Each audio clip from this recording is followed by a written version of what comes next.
Fluoride పీడిత ప్రాంతాలకు తాగునీటిని అందించే ప్రాజెక్టుల పట్ల ప్రభుత్వం నిర్లక్ష్యంగా వ్యవహరించడంపై తీవ్ర ఆగ్రహం వ్యక్తం చేశారు కాంగ్రెస్ నేత కోమటిరెడ్డి వెంకటరెడ్డి.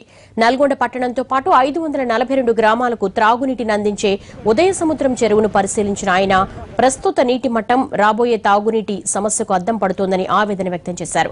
ప్రాజెక్టులో నీటి మట్టంపై అధికారులకు ఫోన్లో సమాచారం అందించి చర్యలు చేపట్టాలని కోరారు. ప్రభుత్వం స్పందించకపోతే వారం రోజుల్లో సెక్రటేరియట్ను ముట్టడిస్తామని హెచ్చరించారు ఆయన.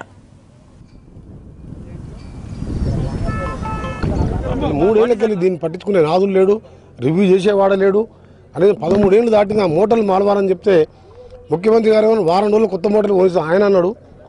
అలా కొడుకేమో వద్దని చెప్పి ఆపేయడం జరిగింది. ఎందుకంటే జిల్లా మంత్రి గారు చెప్తే మారుస్తాను ఆయన పెట్టిండు. 13 ఏళ్ళకెళ్ళి 10 రోజులకు ఒకసారి రిపేర్ అవుతుంటుంది, మళ్ళీ పైపులు పలిపోవడం అదేమో రెగ్యులర్ కోర్సు. ఈ రోజు మాత్రం నీళ్లు మొత్తం పానగలు డ్రై అయింది.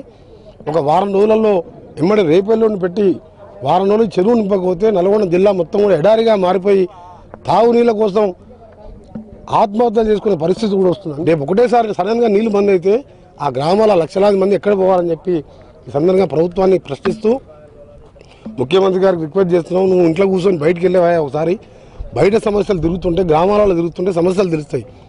పొద్దున్న లేస్తే నీకు ఒకటే డ్యూటీ ఏంటంటే వారానికి 4 సార్లు గవర్నర్ గారిని కలవడం ఓ డ్యూటీగా పెట్టుకున్నావు. నువ్వు తెలంగాణ ప్రజలని తమాషా చేసుకుంటూ నీ జాగీర్లాగా భావించుకుంటూ ఈరోజు ఇంటికే పరిమితం అవుతున్నావు. కనీసం నల్గొండ జిల్లా ప్రజలు ఇవాళ మంచినీళ్ళు రాని పరిస్థితి దగ్గరికి వచ్చే కూడా కనీసం దీని మీద స్పందించకపోవడం బాధాకరం. ఒక వారం రోజులలో నింపకపోతే మాత్రం సెక్రటేరియట్ ముట్టడి కార్యక్రమం నల్గొండ జిల్లాకి వెళ్ళి లక్షలాది మంది ప్రజలతోని సెక్రటేరియట్ ముట్టడి కార్యక్రమం చేయబోతున్నాం. తర్వాత దాన్ని జరగబోయే బాధ్యత కూడా ప్రభుత్వం వహించాలని కూడా ప్రభుత్వాన్ని హెచ్చరిక చేస్తున్నాం.